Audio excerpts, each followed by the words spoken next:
Blog Talk Radio. Oh, it's time to get real. Oh, yeah.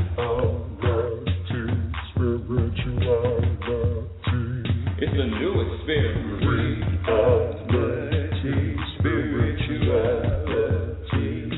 Yeah, keep your ears open for this one, man. You got a question for RLN?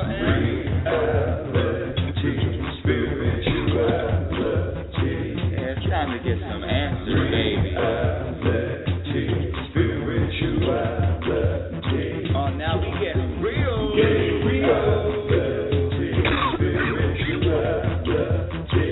it's time to get down.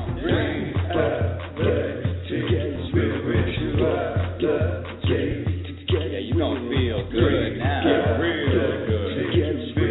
That's what I'm talking about. Time to get real. Time to get real and time to hear the truth. Welcome, everyone, to Reality Spirituality. I'm your host, Rebecca Lynn Norrington. I want to welcome you to the show. Today is going to be part 4 of a 5-part series. You know what?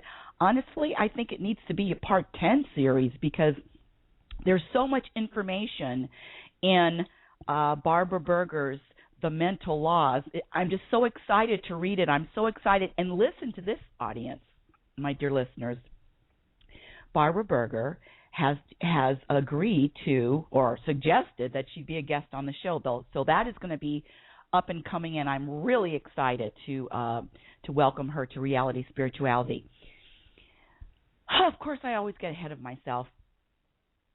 Reality Spirituality. What the hell does that mean? What is that?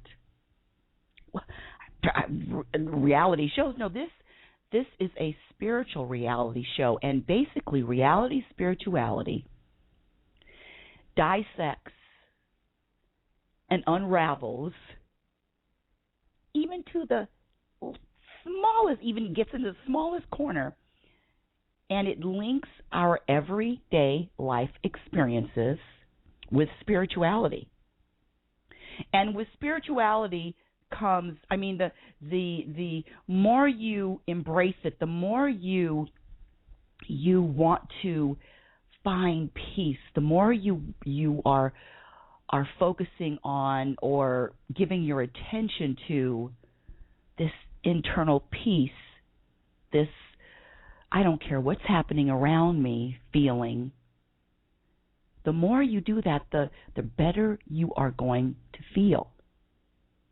Because let's face it, you want $20 million because you think it's going to make you feel good. You want that perfect relationship because you think it's going to make you feel good. You want to live in a huge home because you think it's going to make you feel good. You want to find,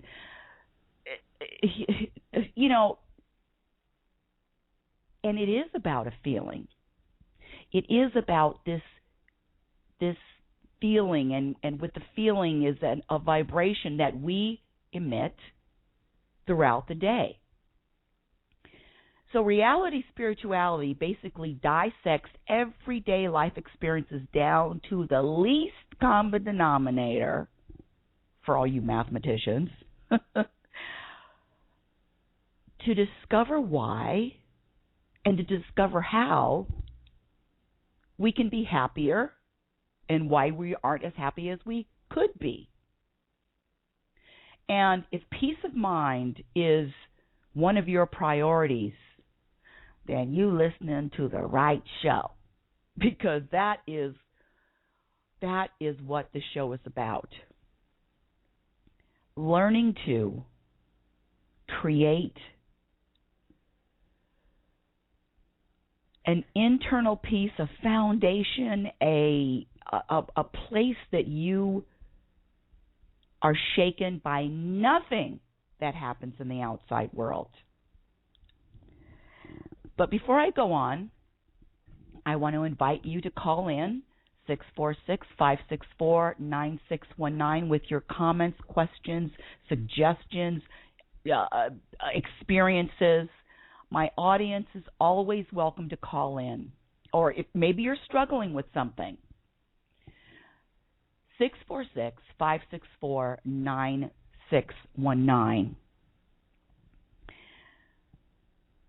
You can find me, Rebecca Lynn Norrington, on a few websites that features what I do, what I'm about, and one of them is selfgrowth.com.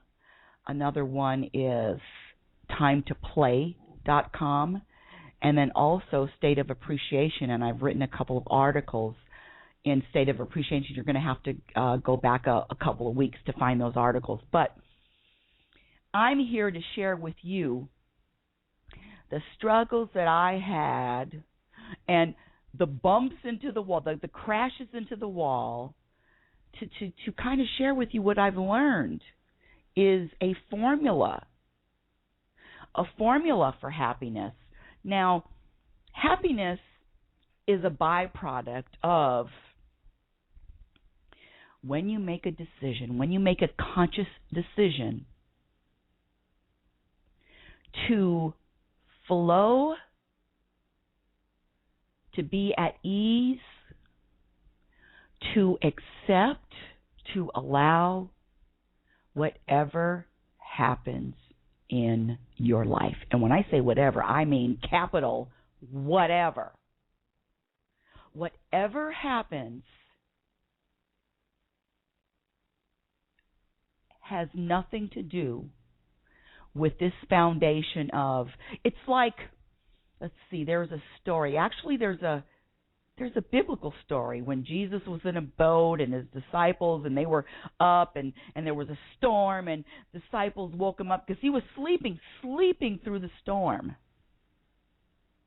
And that's what this is. It's not about sleeping through the storm, but you can use that analogy, which is perfect. Because quite frankly, if you are asleep, do you know what's happening across the street from you? Do you even care? What if, who knows, maybe it's a robbery. I'm not even, it is about being asleep asleep to any external event or circumstance or person that is going to piss you off, make you angry, put your dukes up to fight, whatever is going to set you off. If you're asleep, I don't think you can get angry if you're sleeping. So this concept of happiness is a direct result, not concept, this feeling of happiness is a direct result of you, my dear listener and my dear audience, to just accept. And and I kind of like this sleeping thing. It just came to me, just sleeping through life. Now, that doesn't mean that you don't know what's going on, but you are not going to let anything shake you into another state other than happiness, other than contentment, other than gratitude for everything. Those are the other than unconditional love. Those are the states that you are going to remain in no matter what happens. Now, I have been, oh my gosh, I don't, the universe works in just such a great way. I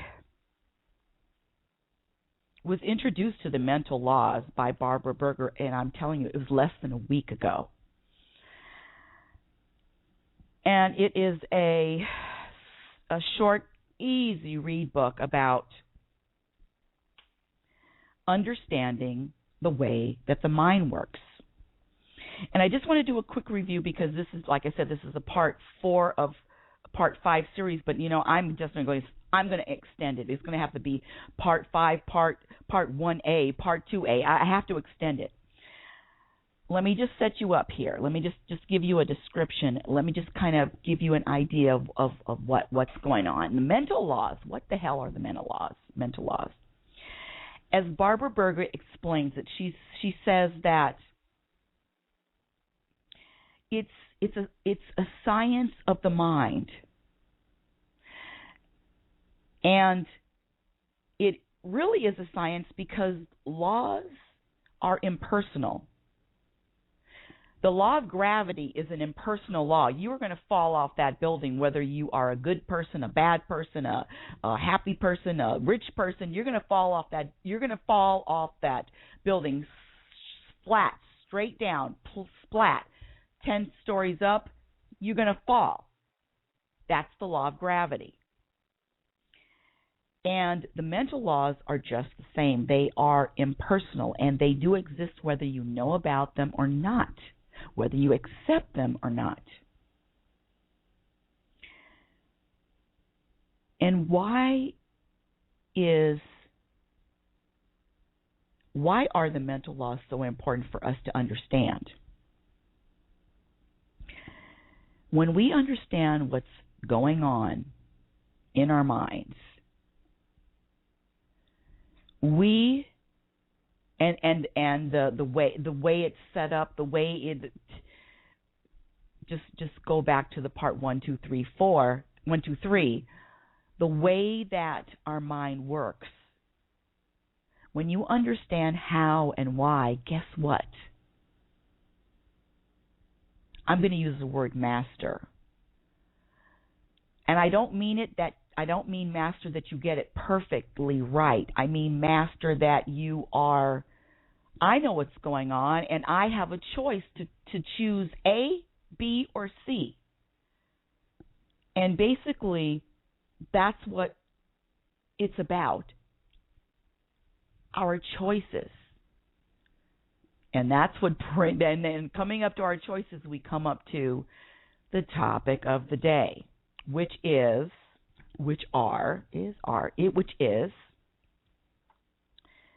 the law of emotions. Law of emotions. There are a lot of emotions. What? Emotions? That just. I'm actually putting words into your mouth, my audience. Emotions, I can't control my emotions. My emotions, no, they just come and go depending on what happens, and I react to them. I mean, it's normal for someone to say, "Oh, a relative, a close friend, died, and it was unplanned, a car accident, drunk driver." Oh, everyone's going to feel really bad about that. That's normal. I'm sure you can think of tons of scenarios of an event, and then you attach an emotion to it. But here's the key. We choose. We have a choice of emotion. Did you hear what I said? We can choose our emotions. And let me give you an example.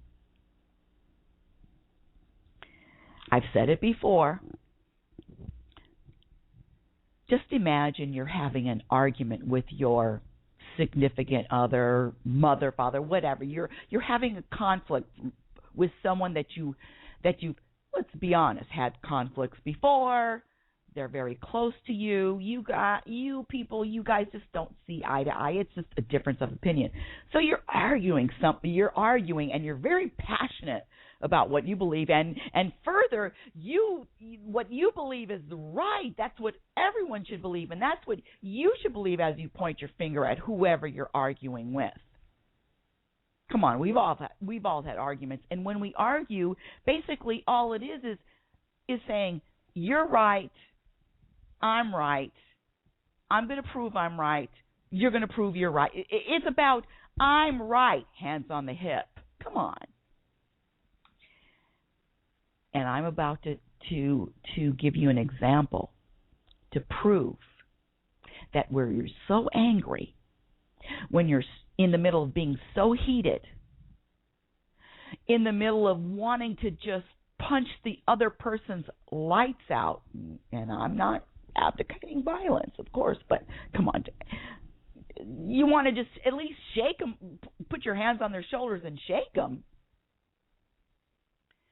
You're in your home and you're having this drag out fight argument with your significant other, and both of you are just heated, screaming, yelling back and forth, and just not really resolving it, and it just gets longer and longer, and you get madder and madder and more frustrated. And guess what happens after that?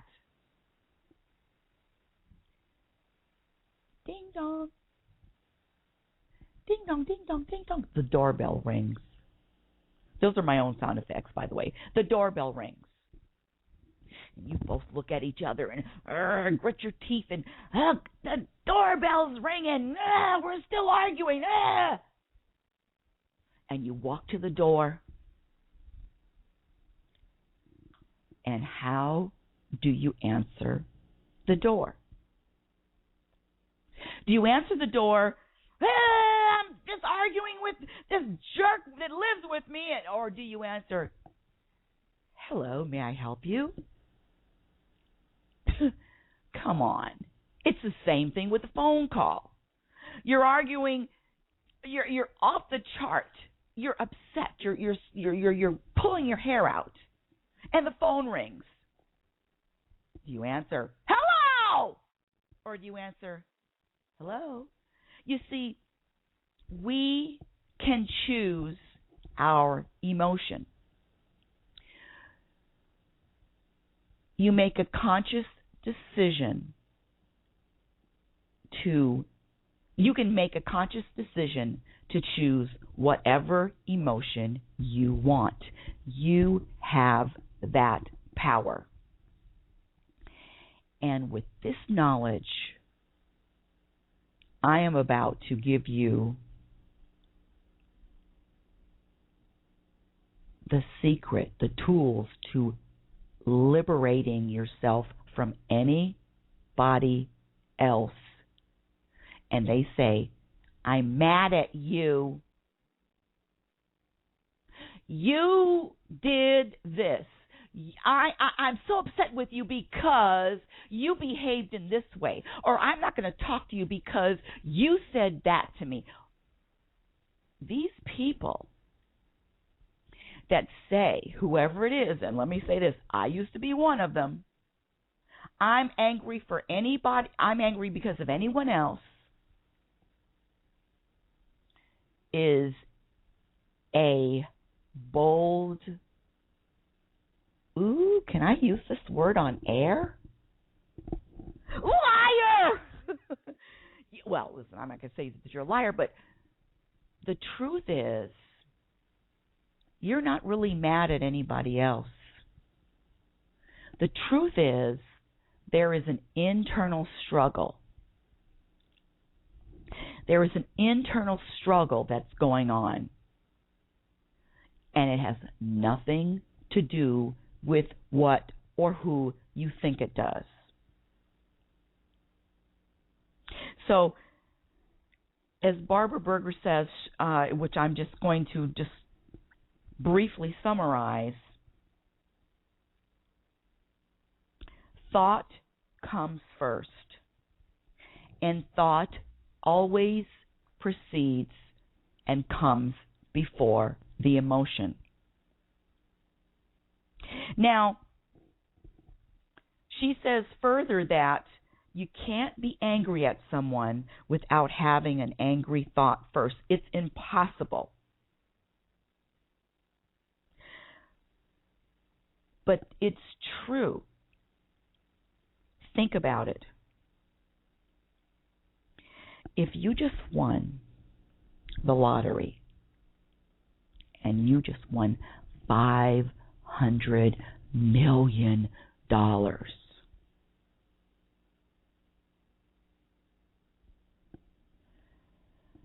you collected the check, you put it in the bank, you put it in your bank account, you you're walking out. You've won $500 million with the lottery. You didn't have to do anything. You're walking out of the bank after you just deposited that money. And guess what? You see a scratch on your car, or you drive and someone starts to cut you off, or fill in the blank. Are you telling me after you just deposited $500 million, you're going to be pissed off at anything? You're going to be angry at anything?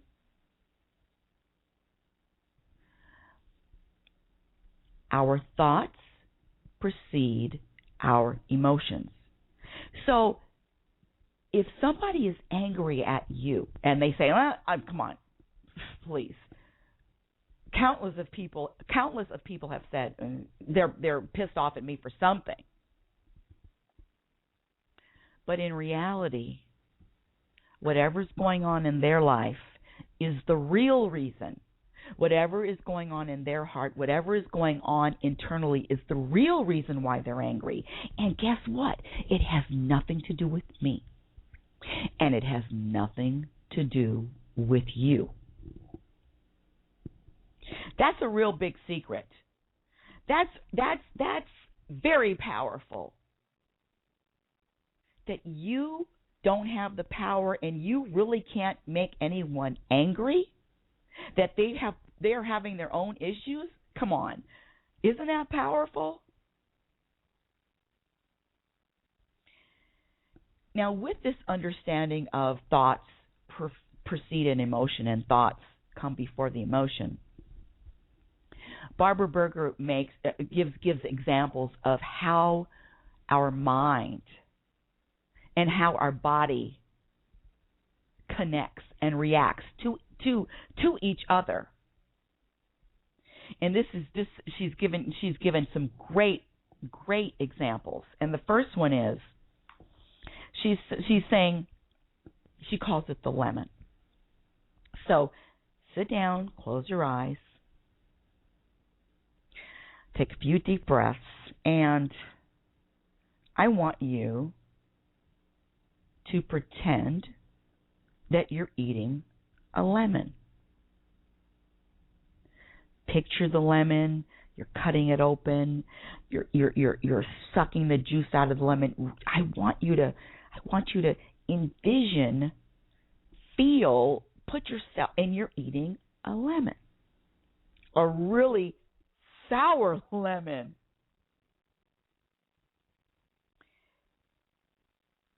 Now, you should. What usually happens is, and I'm asking you, because listen, I'm already swallowing, you start to salivate. In other words, you start to create all these juices just like as if you were really eating a lemon.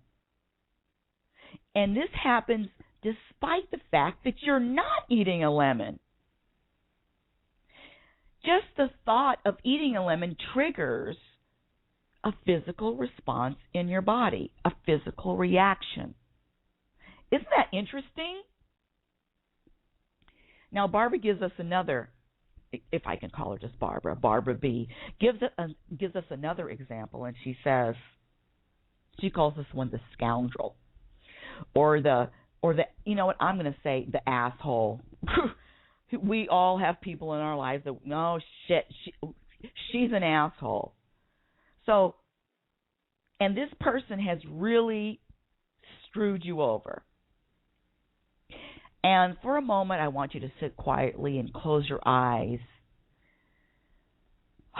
Can you come up with all the things or the most of the things or the most egregious of things that this person did to you that you were just, you wanted to strangle them? What a jerk. You're an asshole.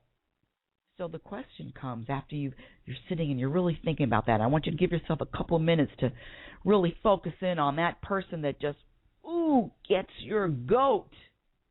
Gets your goat. What type of physical symptoms or reactions do you feel with this example? Do you feel your heart beating faster? Do you feel anger brewing up like lava from a volcano? Do you feel hatred, rage? Are you feeling revenge? You feel a little tense? You feel a little tight as you're thinking of this jerk who you wish you could just fill in the blank. And the third example that Barbara B. gives is called the angel. Now, think of someone who loves you unconditionally, who accepts you, who embraces you, who comforts you, who just welcomes you. You don't have to do anything. They just love the hell out of you.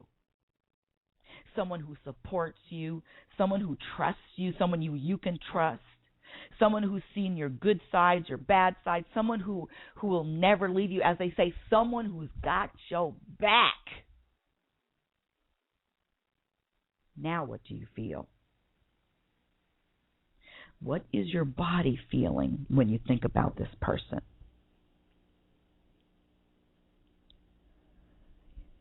Do you feel calm? Do you feel relaxed? You feel comfortable? You feel happy? You feel no worries.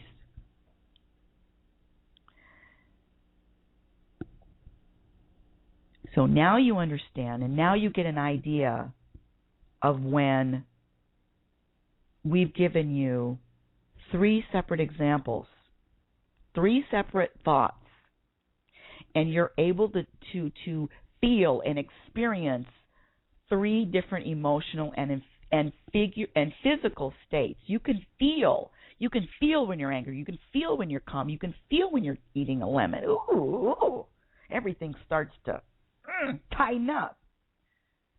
So basically, this law of emotion is about being more conscious and being mindful of the emotions that you are choosing. You are choosing your emotions. And if you can choose them, that means you can choose emotions that are going to create harmony for you. You can choose emotions that are going to create a feeling of all is well, all is in order. Or you can choose emotions that are going to make you feel like chaos, stressed, anger. You choose those emotions, and further, no one else is responsible for any emotion that you are choosing. That's messed up, because I used to blame a lot of people for making me feel bad and feel angry. Oh, it was always their fault. It was always it was always you, and I'm sitting here pointing my finger. It's always you. But guess what? It was always me. Jeez, it was always me.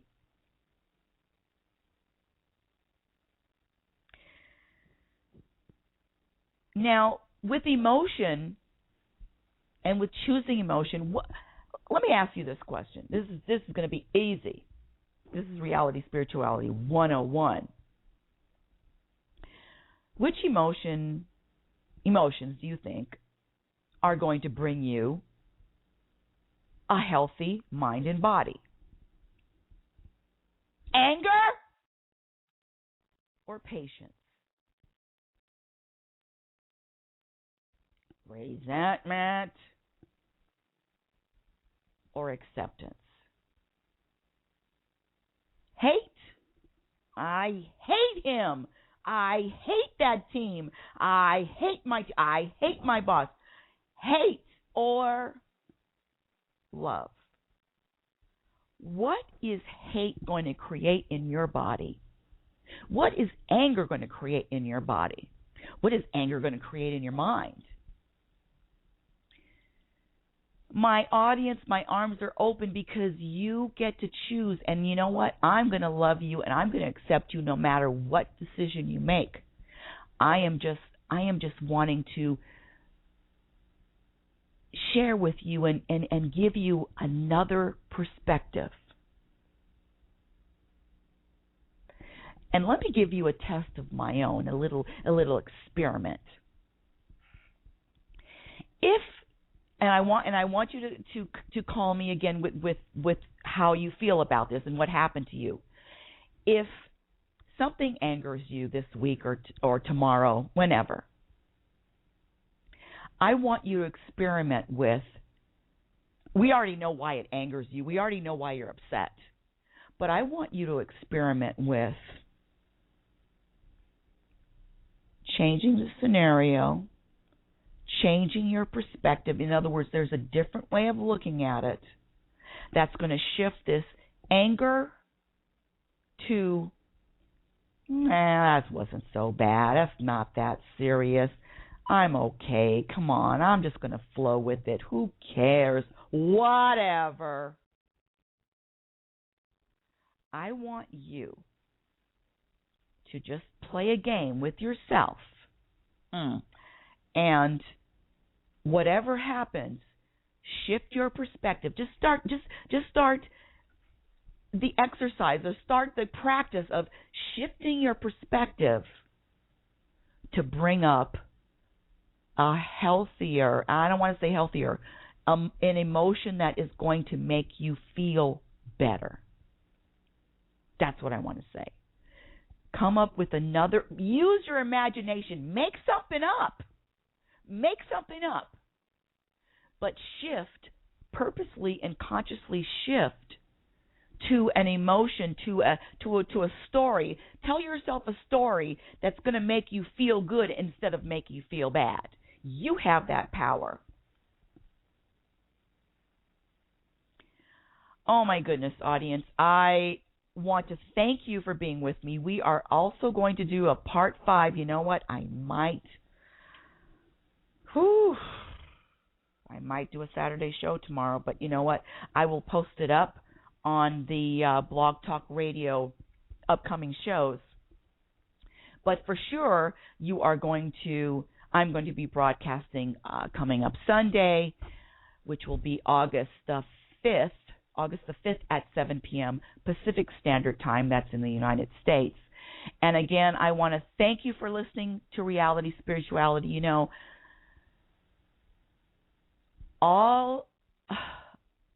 everything I do is to share my experiences. I used to tell my son that, Nathan, I'm just sharing because I don't want you to have to learn the hard way. And I'm just sharing with you, audience, just so you have some of the answers to the quiz, some of the solutions to the test. I don't mind, because it's going to if it's going to uplift you or make you feel better or cause you to think of something differently and put a smile on your face, you have just made my moment. You've been listening to Reality Spirituality. I'm your host, Rebecca Lynn Norrington, and I will TT you on Sunday, August the 5th, 7 p.m. Pacific Standard Time. Say that 5 times. Reality Spirituality. Yeah. Oh, it's time to get real. Oh, yeah.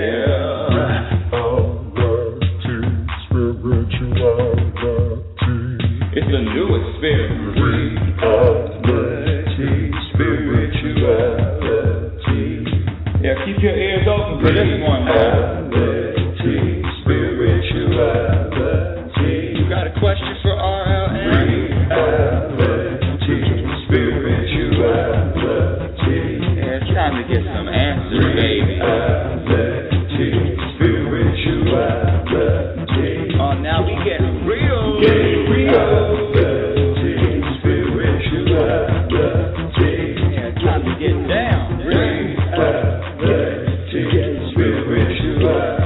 Yeah, you gonna feel good now. Get real good.